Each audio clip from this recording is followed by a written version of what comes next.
भाजपा के कद्दावर नेता परिणय फुके हमारे साथ मौजूद है, इनसे बात करते हैं। सर, विपक्ष जिस तरीके से आरोप लगा रहा है कि उनकी आवाज़ दबाने के लिए ये जो अधिवेशन है ये सिर्फ 7 दिन का रखा गया है, इसको किस तरीके से देखते हैं? देखिए, विपक्ष के जो नेता है, जो महाविकास आघाड़ी के नेता है, वो सरकार में रहते उनने कुछ नहीं किया है। उनकी जब सरकार थी तब कितने दिन उनने अधिवेशन रखा? उनने तो एक बार भी नागपुर में अधिवेशन नहीं रखा है। उद्धव ठाकरे जी जब महाराष्ट्र के मुख्यमंत्री थे तो उनने नागपुर का अधिवेशन ही नहीं रखा और कभी नागपुर में आए भी नहीं। और आज जब वो विरोधी पक्ष में, महाराष्ट्र के जनता ने उनको विरोधी पक्ष में भेजा, तब उनको आवाज़ उठाने के लिए दिन चाहिए। आज 7 दिन में 3 दिन से ये अधिवेशन शुरू है। एक भी ऐसा मुद्दा कि जिसमें ये सरकार को घेर सके या किसानों को कुछ भला कर सके या कुछ इस तक का एक भी मुद्दा विपक्ष उठा नहीं पाई। और 7 दिन क्या, ये 7 महीने भी अधिवेशन रहेगा तभी ये विपक्ष कुछ कर नहीं पाएंगे, क्योंकि उनके आपस में इतने झगड़े। वो कल उनका झगड़ा खुर्ची पर कौन आगे बैठेगा कौन पीछे बैठने के लिए हुआ, उसके पहले उनके झगड़े विरोधी पक्ष नेता कौन रहेगा उसके लिए हुआ। और ये सिर्फ आपस में झगड़ा करने के लिए ये इनको अधिवेशन का सहारा लगता है। बाकी मुझे लगता है कि ये एक दूसरे का चेहरा भी नहीं देखते।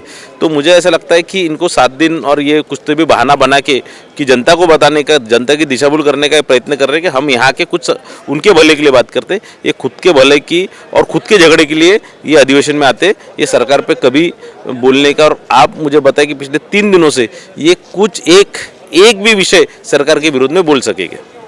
इन्होंने एक मुद्दा विपक्ष ने जो उठाया कि किसानों को जो कर्ज माफ़ी कराई गई वो सिर्फ 32,000 करोड़ की कराई गई और वो बहुत कम है, जो किसानों का नुकसान हुआ उससे बहुत ज़्यादा कम है। उसे किस तरीके से देखते हैं सर? उनने कर्ज माफ़ी नहीं, उनने जो नुकसान भरपाई जो दी है उसके संदर्भ में बोले हैं।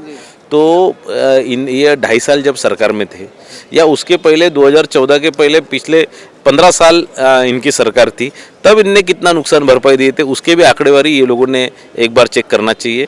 2.5 साल जब इनकी सरकार थी 2020 से 2022 तक, तब इन्होंने एक भी रुपए की नुकसान भरपाई, एक भी रुपए की किसानों को नुकसान भरपाई नहीं दी।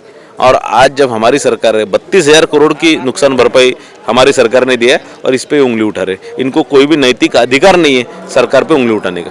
आज शिवसेना उबाटा प्रमुख उद्धव ठाकरे यहाँ पे आने वाले हैं, क्या लगता है उनके आने से थोड़ा सा बल मिल जाएगा विपक्ष को? नहीं, वो तो सिर्फ उनकी मेंबरशिप ना जाए इसलिए सिर्फ साइन करने आए कि अधिवेशन में एब्सेंट नहीं रह सकते, इसलिए साइन करने आ रहे और सबकी मुलाकात लेके वो चले जाएंगे। वो कोई सभागृह में आके कुछ बोलते नहीं और कुछ करते भी नहीं, तो वो उनके आने से या जाने से कोई फर्क नहीं पड़ेगा।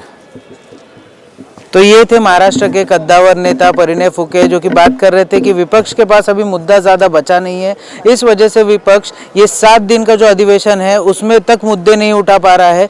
तो इसमें क्या बात करेंगे कि जो 7 दिन से ऊपर भी अगर ये अधिवेशन होता तो किस तरीके से विपक्ष अपने मुद्दे रखता।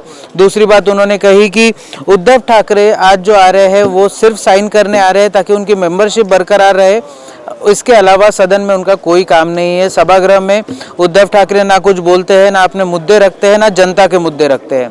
अब देखने वाली बात ये रहेगी कि शिवसेना उबाटा के उद्धव ठाकरे जब आएंगे तब क्या वो सभागृह में कुछ बोलेंगे, और अगर बोलेंगे तो क्या जनता से जुड़े हुए मुद्दे वो सामने रखेंगे या नहीं। वीडियो जर्नलिस्ट प्रवीण सूर्यवंशी के साथ मैं शांतनु अग्रवाल, मा न्यूज़ 7 नागपुर।